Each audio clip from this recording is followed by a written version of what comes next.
সম্প্রতি video sharing platform টিকটকে সাবেক সংসদ সদস্য গোলাম মাওলা রনির একটি ভিডিও প্রচার হয়, যেখানে তিনি দাবি করেন আবু সাইদ মারা যায়নি, ফ্রান্সে আছেন। ডক্টর ইউনূস তাকে ফ্রান্সে পাঠিয়ে দিয়েছেন।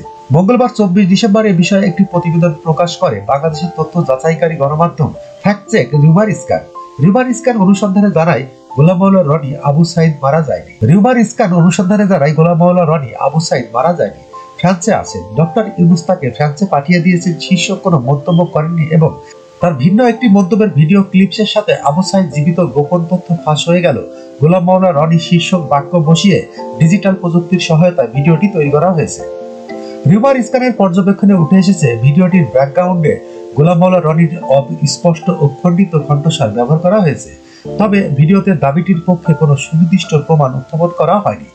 মূলধারার গণমাধ্যম বা কোনো নির্ভরযোগ্য সূত্রে গোলাম মাওলা রনির এ ধরনের মন্তব্যের অস্তিত্ব পাওয়া যায়নি।